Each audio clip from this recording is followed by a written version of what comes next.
Ryan Reynolds here from Mint Mobile with a message for everyone paying big wireless way too much. Please, for the love of everything good in this world, stop. With Mint, you can get premium wireless for just $15 a month. Of course, if you enjoy overpaying, no judgments, but that's weird. Okay, one judgment. Anyway, give it a try at mintmobile.com/switch. Upfront payment of $45 for 3-month plan, equivalent to $15 per month required. Intro rate first 3 months only, then full price plan options available. Taxes and fees extra. See full terms at mintmobile.com. My cat Freddie loves to be brushed and cuddled. But stirring up his cat allergens meant sneezing and itchy eyes. Then I found Purina One Live Clear. It's cat food that reduced the major allergen and my suffering in as little as 21 days. Now, we feel closer than ever. If you have issues with cat allergens, you really need to try Purina One Live Clear. Try new Purina One Live Clear today. Purina One, a difference from day one. Joining us now is the CEO and executive producer of Word on Fire Ministries, Father Steve Grunow. Father Steve is also a priest, a Roman Catholic priest in the Archdiocese of Chicago.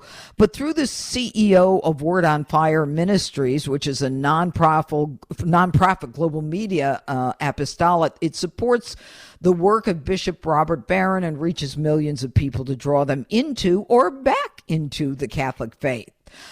So, Father, on this Easter Sunday, I couldn't be more happy to have you on the show. I graduated from Notre Dame High School and St. Peter and Paul Grammar School and Middle School in Elmira, New York, which I'm sure you've never heard of. But I was raised Catholic. And, today is the day that we all understand is the day that Jesus rose from the dead. We all pretty much know that story. And this story is a wrong word, obviously, but it is something that we've carried through for over 2,000 years. How is it that this, with all the attempts to debunk it over decades and centuries, continues to be the strongest religion in Christianity? Well, the thing is that it is a story. And it's the greatest story ever told because it's the story that's true. It happened in real space, in real time, in real history. God in Jesus Christ rose from the dead. It's astounding. And there were witnesses to his resurrection.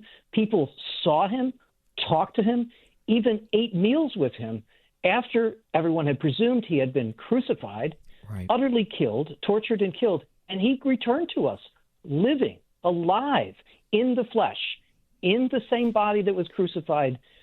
He came back alive. And that's why it's the greatest story ever told, because it's true. It really happened. Well, the interesting part of all this, Father Stephen Grunow, is that, a lot of people say, well, it's legend, it's this, it's that. But you can read things in the New York Times that are fact based on anonymous sources. And when you think about that, none of this is anonymous sources. None of this, all of the books, Matthew, Mark, Luke, and John, they're by people who were the witnesses. Correct. The Gospels are eyewitness accounts. Right. So it's a distillation of things eyewitnesses saw and experienced about Jesus Christ, the most important being his suffering, his death, and his resurrection from the dead. And so when you're reading the Gospels, you're not reading kind of a myth or a legend, something that is kind of positioned out of time, like once upon a time or in a galaxy far, far away or something like that. No, it's being positioned in historical circumstances with historical references. And so that's the kind of compelling nature of the Gospels, but that's also what makes them unnerving, because they're saying there was this great intervention in human experience and human history, and it really and truly happened, and we saw it. We saw it as it happened. So again, that's the astounding nature of the testimony, but of the Gospels themselves. The cross, it can mean many things, right? It apparently was the standard of justice that they used, when they were punishing someone. So many of us wear crosses, not as a symbol of justice, but instead as a symbol of opportunity and redemption. How do you see it, Father Steve Grunow? Well, I see the cross as a representation of the greatest act of love that has ever appeared in this world. Because Jesus Christ is God, decides for himself that he so loves humanity, he so loves the world, that he's going to immerse himself fully into human experience in all its facets, in all its raw facts. And that includes being born, gestating in the womb of his mother, being born, growing up, and finally dying. And the death that's imposed on him, he turns into an act of love, because he says to us in his death, I will go into the worst circumstances that you can possibly imagine. And you will too at some point in your life. Maybe it won't be a cross, but you will experience pain and suffering and grief and loss. And when you run into those circumstances, I'm waiting for you right there. That's how God positions himself on the cross, so that when we experience those things, which we inevitably will, all the raw facts, all the negativities of life, he's right there. And how do we know that? Because of what he did on the cross. And then you mentioned another thing, forgiveness. Forgiveness. Oh, how many times in our lives are we looking for forgiveness? So many things that we've done and failed to do that we can't resolve. But God in Christ says, I'll forgive you. I will shower upon you a mercy that is so undeserved, it will overcome every lack and loss in yourself.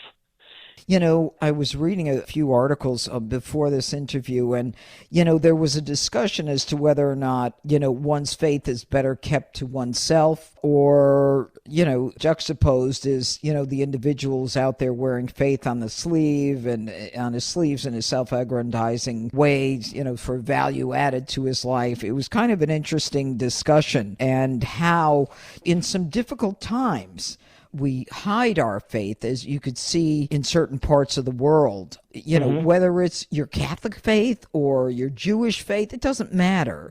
You know, a belief in God is, I think, encompasses all the faiths. I think belief in God, sure, but then that always raises the question, which is the true God? Which is the true God? Who's the God that's worth believing in? Because we have many gods in our lives. Human beings are great idol makers. We make gods. We make gods out of money or wealth, pleasure, power, honors, all sorts of things. But which is the true God? And Christians believe that God in Christ is the true God because of what he does for us. And he does something extraordinary, and that's what Christians are celebrating over Easter. And the other thing about, you know, wearing your faith on your sleeve or whatever, you know, I often tell people that Christianity has brought something into my life that is, I think, remarkable, in as much as I think I would be a far worse person if I didn't have a relationship with Jesus Christ in the church. It's made me a better person. It's made me a better man. And just on that benefit alone, I'm perfectly willing to share that with others, because if it made me a better person, it certainly can help make better people out of us all. So that's what I'm offering when I share my faith with others is, look, I found this way that changed my life in a very positive direction. And I can tell you about it if you're willing to listen, but this is what made me a better man, a better person. You know, and on Easter Sunday, I think Christians, as they celebrate across the world, I think that they feel reinvigorated as well. I mean, it's not resurrected, but certainly to see what Jesus went through in the Holy Week before his death is just so painful and such a reminder. And it is so powerful when you go into church and you see so many Catholics who are willing and continuing with their faith and the belief and the redoing, you know, of the Stations of the Cross and all that. I mean, in spite of everything that has happened to the Catholic Church and across the world, to religion, where religion, you know, is somehow demonized in our society today. Yeah. I think that demonization sometimes comes from demons. Sometimes it comes from the actions of Christians themselves, that we don't live up to the ideals and faith that we profess. But, you know, Jesus faced opposition And he assured his followers, you're going to face opposition too. And then when you do, you got to decide what you're going to make of it. Are you going to take that opposition? Are you going to become bitter and cruel yourself? Or are you going to transform it through the power of love, that like what Jesus did on the cross? This episode is brought to you by GM Genuine Parts and AC Delco. Get the most out of your vehicle with GM Genuine Parts and AC Delco original equipment. The only parts designed, engineered, tested, and backed by General Motors. You can find your perfect fit for most makes and models and choose from 3 tiers of parts, including GM OE or gold and silver aftermarket parts. Visit gmparts.com for more information. This episode is brought to you by Loom by Atlassian. Are you feeling stuck at work? Get your team unstuck with Loom video messaging and move work forward. Use Loom to simultaneously record both your screen and yourself to share a quick update, provide feedback, train a colleague, and everything in between. Plus, add Loom AI to your meetings for instant written notes and recordings. Try Loom today at Loom.com. That's LOOM.com.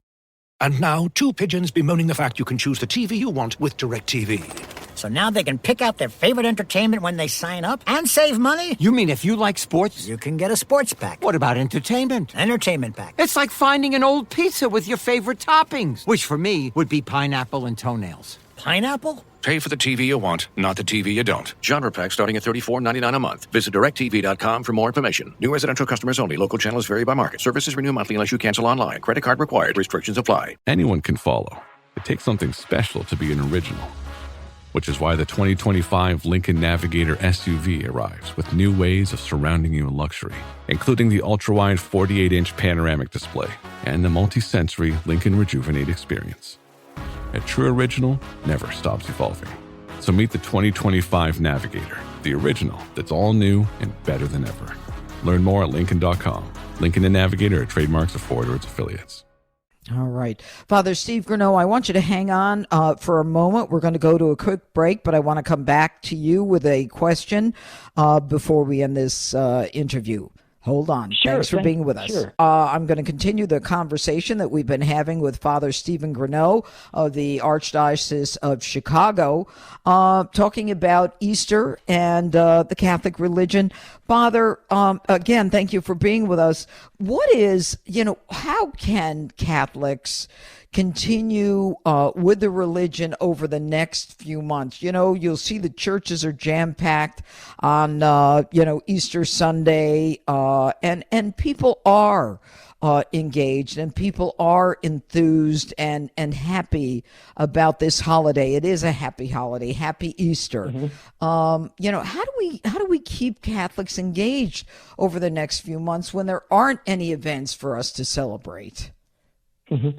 I think that faith is a practice of your life, and it's a habit of your life, and it's like exercise.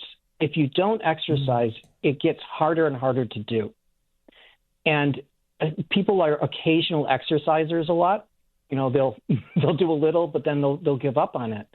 And faith we're in a similar position in regards to our faith, that you have to practice to get the benefit. And I would say that we have these great feasts and seasons of the church's year, like Christmas and Easter, to kind of reawaken a need to practice your faith. And I would just invite people who are listening to take this as the moment, take it as the opportunity. Okay, you're going to come back for Easter. Come back next Sunday too. And then the Sunday after that. And if you develop that practice, that habit, it's going to bear benefits in your life. I can assure you of that. And you just believe in my metaphor, believe in my example. You exercise more, you eat right more. Those are habits. Those are practices. And you end up feeling better and better and better and better. You get better at it too. It's the same thing with faith. Take the same disposition, take the same approach. So let this Easter be the time that you renew yourself in the practice of your faith. What a great metaphor. There's no question about it, that the closer we become to God, the more we stay in touch with God, the more we reap the benefits. Father Stephen Grunow, I want to thank you for joining us. Again, everyone, he's the CEO and executive producer of Word on Fire Ministries. And Father, I know you have online ministries. Can you tell us where they are? wordonfire.org. So they're all of Bishop Barron's sermons, his courses, his teachings are there, and lots of other stuff too. It's going to enliven your faith. It's going to challenge your mind. So go to wordonfire.org, and you can find yourself in Jesus there. All right. Father Stephen Grunow, happy Easter, and thank you for being with us. Happy Easter, Judge, to you and your family. Thank you so much.